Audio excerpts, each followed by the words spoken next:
God only knows what you've been through. God only knows what they say about you. God only knows how it's killing you.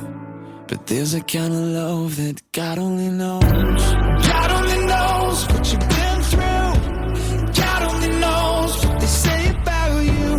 But God only knows the real you. There's a kind of love that God only knows.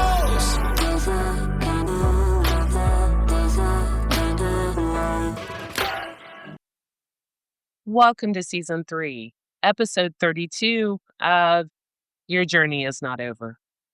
My name is Tanya Pearson Randolph. This is my own personal journey. This is my healing journey, and the expressions and opinions are of my own. I own all the rights to my personal journey, to my healing journey, and to Your Journey Is Not Over. Neither of the three are to be used, copied, nor edited in any way without my consent.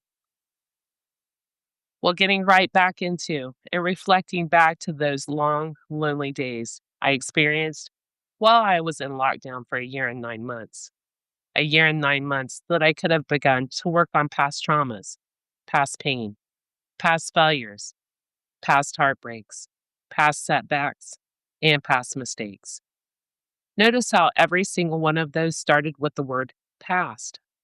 They are all in the past, and we cannot let that define our here and now, your future.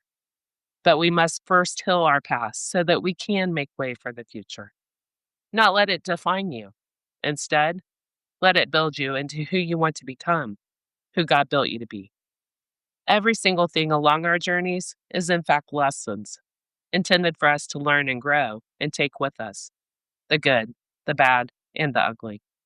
We take the experiences, we gain the wisdom, the knowledge, and hopefully use each experience to relate.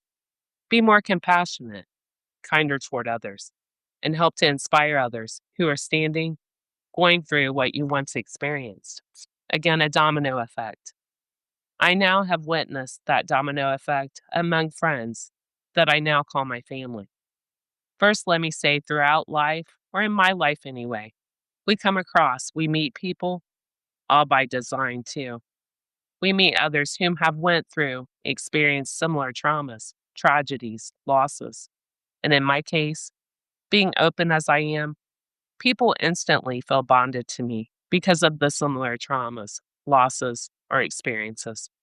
So with being relatable, open, and owning who you are, that allows others to do the very same.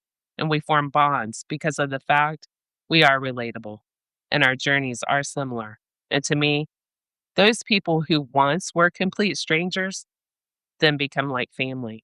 And the domino effect, as I call it, well, society is based on what others see, others do. And yes, I've witnessed people come out of lockdown, a slow process, and I will definitely be getting into that. But those very same people that thought it could never be done are now helping others, inspiring others, their friends and family, getting others out of their lockdown. I get messages all the time.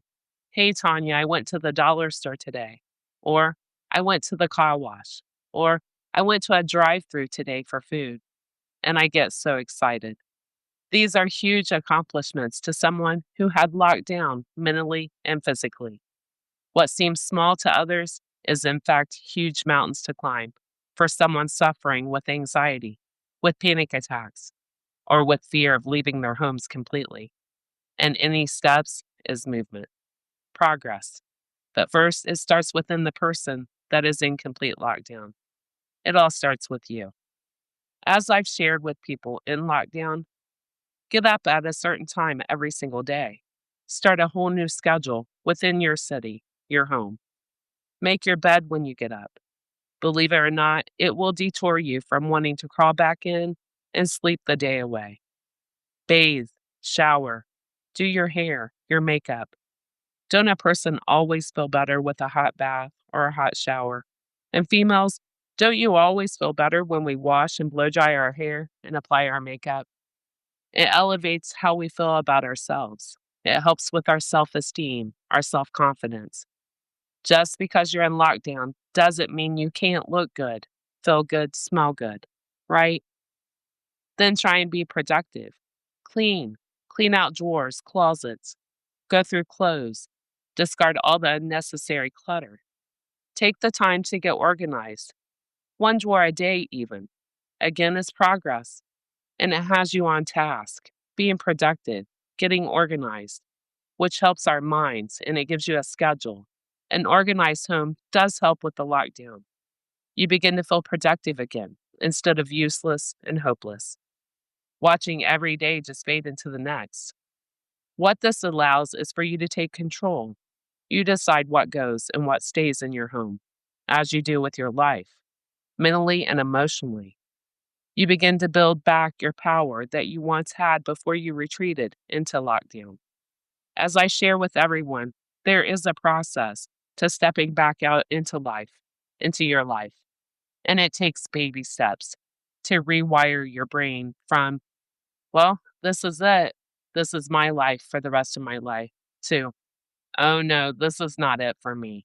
I will not let this be my life for the rest of my life.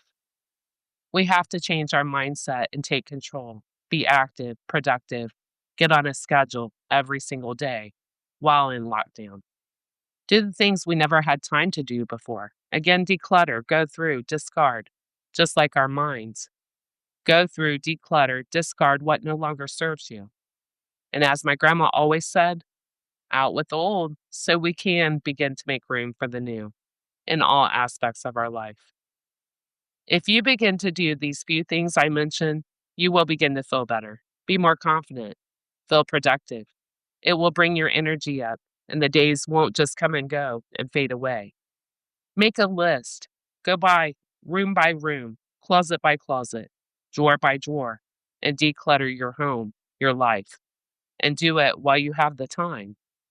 Nothing but time for now, but not forever. I do not own the things that I chose to share today. One day you will realize something surprising. Be grateful for the heartbreaks. They showed you how deeply your heart can feel. Be grateful for the wrong person. They helped you recognize the right one when they arrived. Be grateful for the goodbyes. It made you grateful for the ones who chose to stay. Because sometimes the greatest gift a person gives you is the lessons they leave behind. So please be grateful. I wish I could see all the versions of myself that I once was, lined up against the wall. I'd walk over to every single one of them and I'd thank each of them for not giving up when I know they wanted to. Trauma took you there, but God will lead you out. God didn't promise an easy journey, but He did promise, I will be with you wherever you go. That's Joshua 1:9. And He promised, I will never leave you or forsake you. That's Hebrews 13:5. And He also promised, I will be your refuge and your strength. That's Psalm 46:1. And He promised, I will work all things together for your good. That's Romans 8:28. And He promised, I will go before you and will be with you. That's Deuteronomy 31:8. So please trust and believe, have faith. He means what He says, and He says what He means. Our God does not break His promises. This concludes my podcast for today. Please join me next Tuesday. Listen in, and always remember, your journey is not over. God bless. God only knows what you've been through. God only knows what they say about you. God only knows how it's killing you. But there's a kind of love that God only knows.